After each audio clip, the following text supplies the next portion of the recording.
pinggiran desa Wates, berdiri sebuah gardu listrik tua. Gardu itu sudah ada sejak tahun 80-an, tapi anehnya, walau tak lagi digunakan secara resmi oleh PLN, lampu di atasnya selalu menyala, tak pernah padam. Bahkan saat mati listrik serentak melanda desa, orang-orang desa menyebutnya gardu setan. Letaknya terpencil, berada di ujung jalan yang sepi, dekat sawah dan kebun bambu yang rimbun. Anak-anak dilarang bermain ke sana. Para orang tua pun enggan melintas saat malam tiba. Namun, ada satu orang yang tak percaya akan cerita-cerita mistis itu. Reno, pemuda berusia 21 tahun, yang baru saja kembali dari kota untuk mengunjungi orang tuanya di desa Wates. Meski cerita tentang gardu tua itu selalu terdengar, baginya semua itu hanyalah omong kosong. Reno sering mendengar cerita dari teman-temannya, terutama cerita tentang gardu listrik yang dianggap angker. Konon katanya, gardu itu sudah lama tak terpakai, namun lampu di atasnya tetap menyala. Bahkan pada malam hari, sering terlihat sosok bayangan putih yang melintas di sekitar gardu. Namun, bagi Reno, itu semua hanya cerita menakut-nakuti anak kecil. Pada suatu malam yang sepi, setelah berkumpul bersama keluarga di rumah orang tuanya, Reno memutuskan untuk pergi keluar. Suasana desa sangat tenang, hanya terdengar suara jangkrik dan angin malam yang berhembus lembut. Ia berjalan menyusuri jalan setapak yang mengarah ke gardu tua itu, penasaran dengan cerita-cerita yang sering didengarnya. Malam ini, aku akan buktikan, gumamnya dalam hati. Cerita-cerita itu cuma bohong. Langkah Reno semakin mendekat ke gardu tua. Angin malam semakin kencang. Daun-daun bambu bergoyang, menciptakan suara yang terdengar seperti bisikan. Tanpa merasa takut, Reno terus melangkah. Namun begitu ia sampai di dekat gardu, ia merasakan ada yang aneh. Lampu di atas gardu itu menyala terang, meskipun sekelilingnya gelap gulita. Seperti ada kekuatan yang membuatnya tetap menyala. Tiba-tiba, ia mendengar suara langkah kaki yang pelan, seakan-akan mengikuti langkahnya. Reno berhenti sejenak dan menoleh ke belakang, namun tidak ada siapa-siapa. Ah, ini pasti angin, pikirnya, berusaha menenangkan diri. Tapi, suara langkah itu semakin jelas, semakin dekat. Langkah itu terdengar berat dan menyeret, seperti seseorang yang berjalan dengan kaki terikat. Reno merasa jantungnya berdegup kencang, namun ia tetap mencoba untuk tenang. Ia mengangkat tangan, mencoba untuk meraih tiang gardu, berharap mendapatkan penjelasan rasional. Namun saat ia menyentuh tiang tersebut, tubuhnya mendadak terasa dingin, seperti ada sesuatu yang menempel di kulitnya. Reno menoleh ke kiri dan ke kanan, dan di ujung matanya, ia melihat sebuah bayangan putih bergerak cepat di antara kebun bambu. Ketakutannya mulai tumbuh. Reno berbalik dan hendak melangkah mundur. Namun tiba-tiba lampu di gardu itu mati dengan suara berdetak. Seketika itu juga, suasana menjadi sangat gelap. Reno berusaha untuk tetap tenang. Namun, tiba-tiba ia merasakan ada sesuatu yang berdiri di belakangnya. Suhu udara tiba-tiba menurun drastis, dan dengan rasa takut yang semakin mendalam, Reno perlahan menoleh ke belakang. Dan di sana, berdiri sosok putih yang tinggi, dengan wajah yang tidak jelas, hanya tampak matanya yang melotot menatap tajam. Reno tidak bisa bergerak, keringat dingin mengalir di tubuhnya. Sosok itu perlahan mendekat, dan Reno bisa merasakan napas dingin di wajahnya. Sosok itu lalu membuka mulutnya dan mengeluarkan suara yang sangat pelan, seperti bisikan, namun sangat menakutkan. "Bantu aku." Reno terkejut dan berlari sekuat tenaga, meninggalkan gardu tua itu tanpa menoleh lagi. Namun, dalam pelariannya, ia merasa ada yang mengikutinya, sebuah kekuatan yang tak kasat mata, namun bisa ia rasakan dalam setiap langkahnya. Setelah malam yang mencekam itu, Reno tidak berani menceritakan apa yang dia alami kepada siapapun. Ia memilih diam. Namun sejak malam itu, ia mulai sering terbangun di tengah malam, berkeringat, napas memburu, dan merasa seperti diawasi. Kadang terdengar ketukan di jendela kamar, meskipun rumahnya terkunci rapat dan halaman kosong. Ibunya, Buarti, menyadari perubahan perilaku anaknya. Reno yang biasanya ceria, kini sering murung dan tampak linglung. "Ren, kamu kenapa? Nak, mukamu pucat terus. Sakit?" tanya Buarti suatu pagi. Reno hanya menggeleng pelan. "Enggak, Bu. Cuma kurang tidur aja." Namun malam demi malam, kejadian aneh semakin menjadi. Reno pernah menemukan jejak kaki berlumpur di lantai kamarnya, berukuran besar, seolah bukan milik manusia. Dan lebih anehnya lagi, jejak itu muncul dari arah jendela, padahal jendela terkunci dari dalam. Sementara itu, di warung kopi Pak Sukri, para warga ramai membicarakan peristiwa ganjil. "Kemarin malam aku lewat dekat gardu tua itu, Kang," ucap seorang pemuda bernama Irwan. "Aku lihat ada pocong duduk di atas gardu. Matanya merah menyala. Demi Allah, aku langsung balik badan." Pak Sukri, yang sudah puluhan tahun tinggal di desa Wates, mengangguk pelan. Dulu, gardu itu dibangun di atas makam tua, tanah wakaf bekas kuburan umum. Tapi entah kenapa, waktu pembangunan dulu, jasad-jasad itu nggak dipindah. Semua terdiam. "Ada satu cerita lama," lanjut Pak Sukri. "Pocong yang sering dilihat itu, katanya dulunya seorang penjaga gardu, namanya Pak Sugeng. Ia meninggal tersengat listrik saat mencoba memperbaiki kabel saat hujan deras. Tapi anehnya, jasadnya nggak ditemukan, hanya bekas terbakar dan kain kafan yang sobek." Kabar itu perlahan menyebar ke seluruh desa, dan Reno, yang sudah mendengar semuanya, mulai merasa keterikatannya pada gardu tua itu semakin kuat. Entah mengapa, sejak malam kejadian itu, ia merasa seperti bisa mendengar sesuatu. Suara-suara dari tempat itu, bisikan, rintihan, bahkan kadang jeritan halus di telinganya saat ia tertidur. Hingga suatu malam, Reno bermimpi. Ia berada di sekitar gardu, tapi dalam suasana yang sangat berbeda. Langit gelap, hujan turun deras, dan kilatan petir menyambar. Di bawah gardu, ia melihat seorang pria parubaya berpakaian compang-camping, sedang tersengat kabel yang putus. Tubuhnya menggeliat, mulutnya menganga, namun tak bisa berteriak. Reno hanya berdiri, tak bisa bergerak. Kemudian pria itu menoleh kepadanya. Wajahnya hangus, matanya merah, dan mulutnya hanya mengucap dua kata yang sama seperti yang ia dengar malam pertama. "Bantu aku." Reno terbangun sambil menjerit. Napasnya tercekat, tubuhnya gemetar. Ia menyadari bahwa ini bukan sekadar mimpi biasa. Ada sesuatu yang ingin disampaikan oleh arwah yang belum tenang itu. Keesokan harinya, Reno menemui Pak Lektarjo, dukun sepuh yang dikenal punya mata batin kuat di desa. Ia menceritakan semua yang ia alami, dari awal hingga mimpi terakhir. Pak Tarjo mengangguk pelan. "Kowe wis ketempelan, Le. Arwah itu milihmu karena kamu berani datang ke tempatnya. Dia butuh bantuan buat disempurnakan."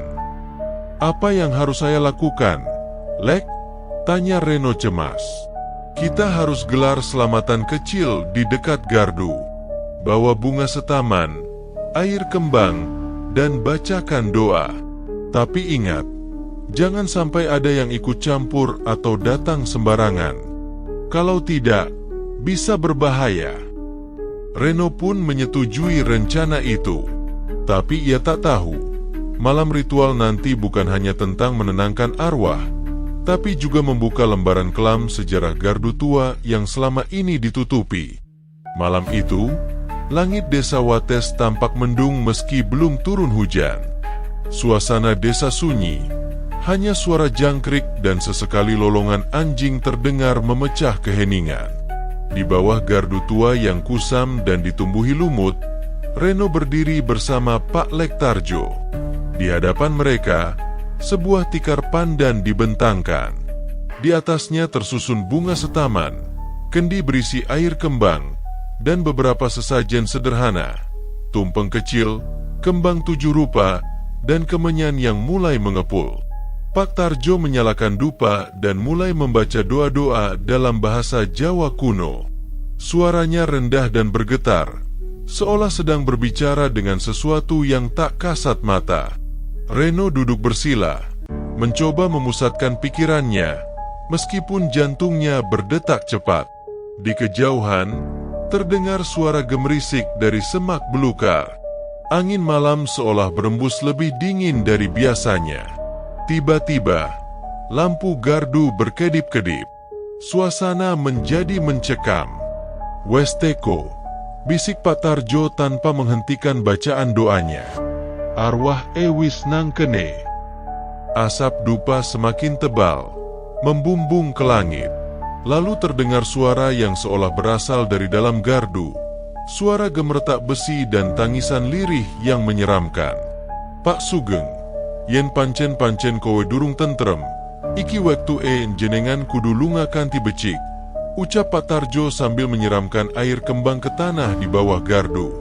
Namun tiba-tiba, terdengar jeritan yang sangat keras dari dalam gardu. Reno tersentak. Ia melihat sesuatu bergerak cepat di atas gardu. Sebentuk tubuh terbungkus kain putih, pocong, melompat turun dan berdiri di hadapan mereka.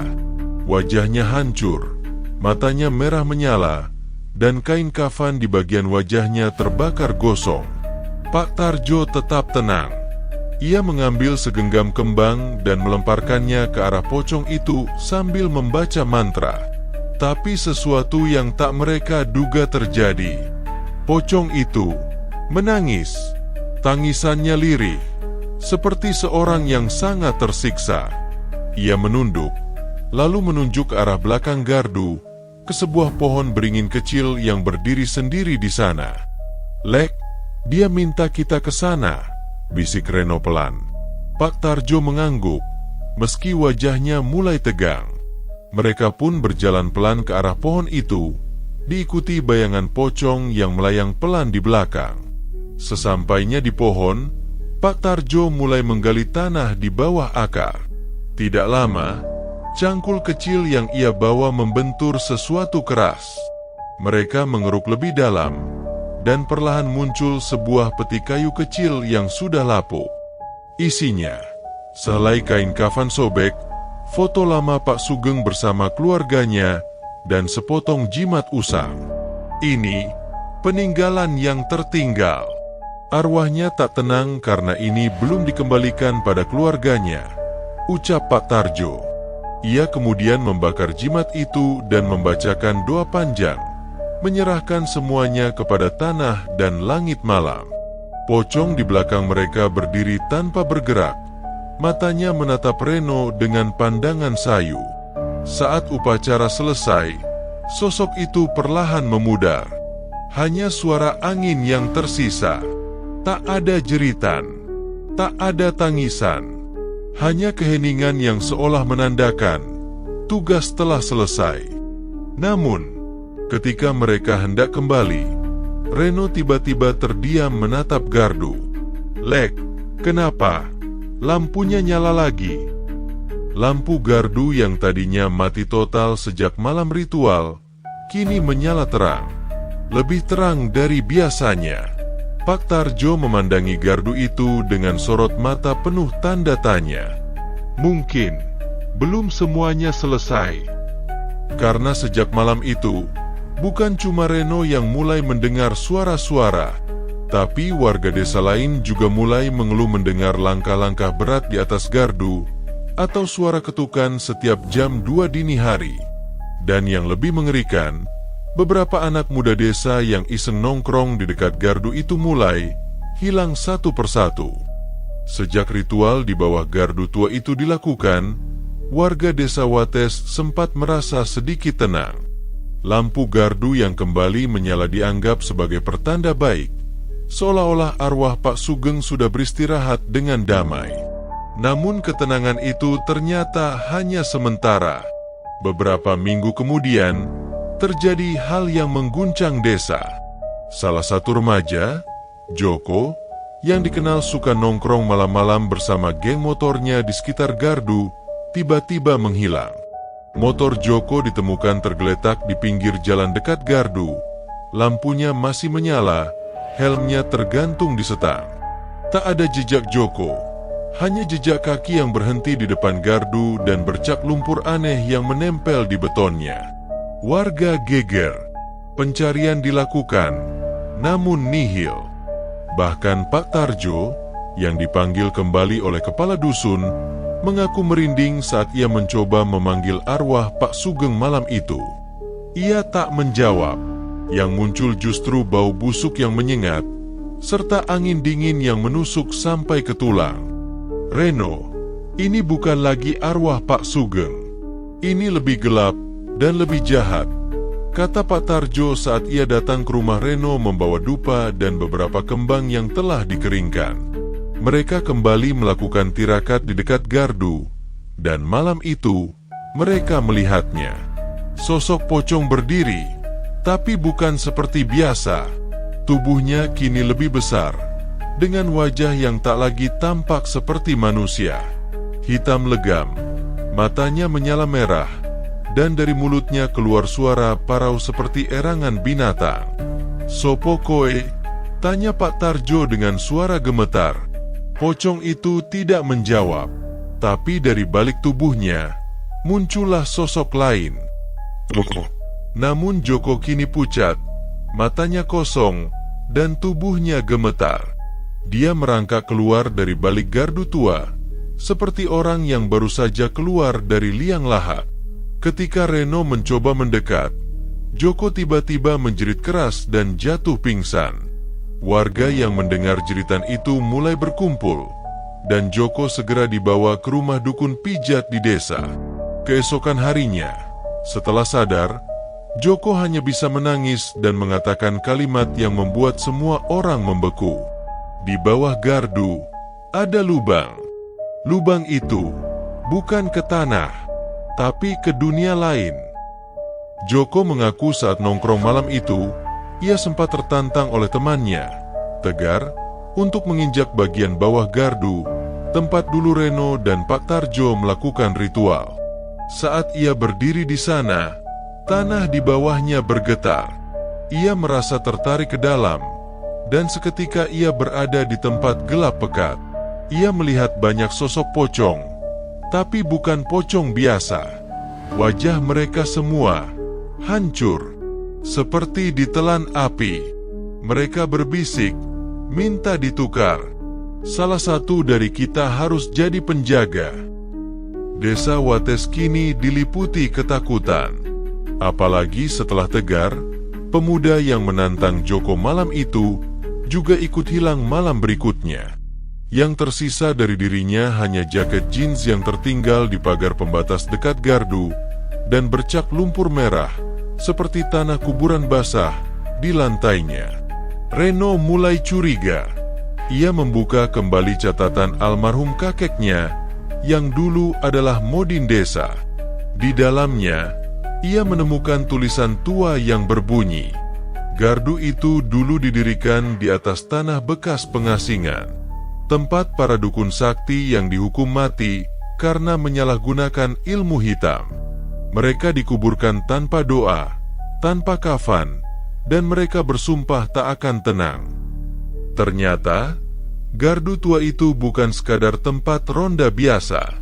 Ia berdiri di atas luka masa lalu yang kelam.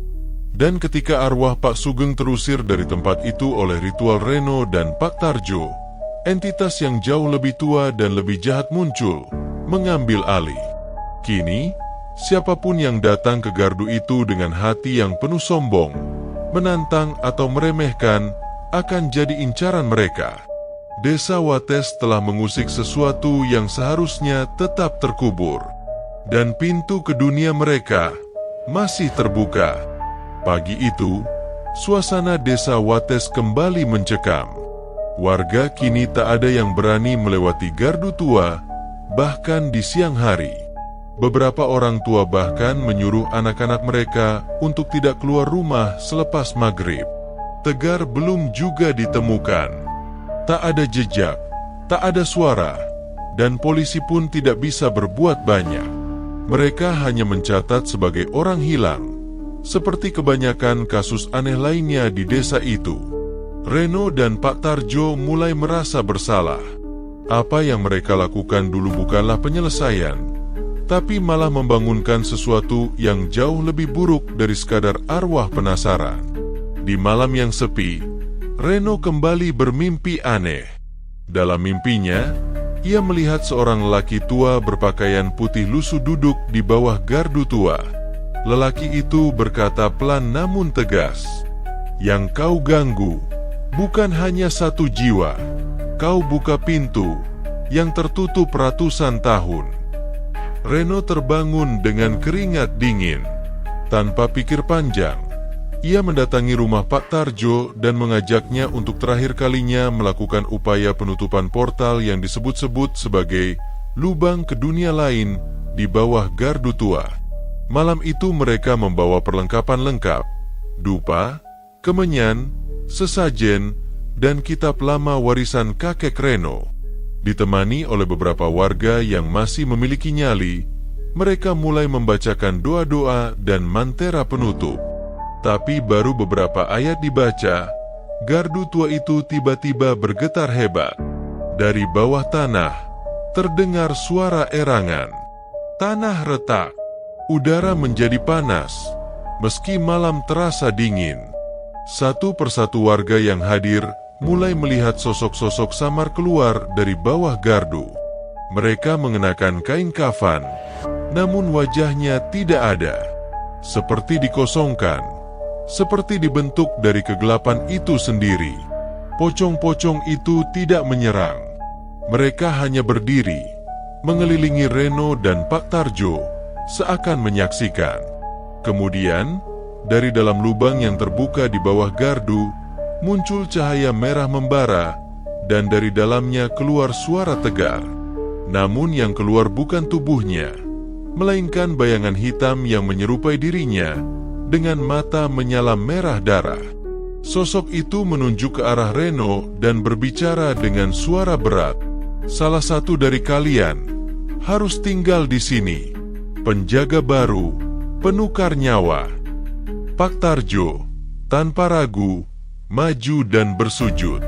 "Ambil aku saja. Aku yang memaksa membuka semuanya." Namun Reno menolak, dan terjadi perebutan keputusan yang menyayat hati. Hingga akhirnya, keduanya berdiri diam, pasrah. Dan saat itulah, dari balik barisan warga, muncul seorang perempuan tua renta, Mbah Surti, yang selama ini sakit-sakitan dan tak pernah keluar rumah. Dengan suara lirih namun penuh wibawa, ia berkata, "Aku tahu siapa yang dikubur di bawah gardu ini. Mereka semua adalah korban ritual kelam zaman kolonial. Waktu itu, desa ini dijadikan tempat uji coba ilmu hitam. Dan sekarang, darah yang menetes harus ditebus." Ia melemparkan kendi kecil berisi air bunga ke lubang di bawah gardu dan membaca mantra dalam bahasa Jawa kuno. Pocong-pocong itu melengking, seperti terbakar cahaya yang muncul dari dalam tanah. Gardu bergetar keras dan retakan tanah mulai menutup perlahan. Satu demi satu, pocong-pocong itu lenyap. Suara tegar juga menghilang. Lubang menutup rapat, dan malam kembali sunyi. Tapi sebelum semuanya benar-benar selesai, Mbah Surti pingsan. Nafasnya tersengal-sengal dan ia meninggal keesokan harinya. Sebuah surat kecil ditemukan di sakunya. Isinya hanya satu kalimat, "Tidak semua pintu bisa ditutup selamanya." Gardu tua kini sudah dibongkar. Tanahnya ditaburi garam dan bunga setaman. Warga membuat pos ronda baru di tempat lain. Tapi sejak malam itu, tak ada yang pernah berani mendekat ke lokasi gardu lama. Dan anehnya, meskipun sudah diratakan, setiap malam Jumat Kliwon, tanah di tempat itu masih terasa hangat. Kadang, terlihat kabut menggantung pelan, dan dari kejauhan, sesekali terdengar suara seperti kain yang diseret di atas aspal. Desa Wates mungkin sudah tenang, tapi penunggu gardu tua masih ada, menunggu.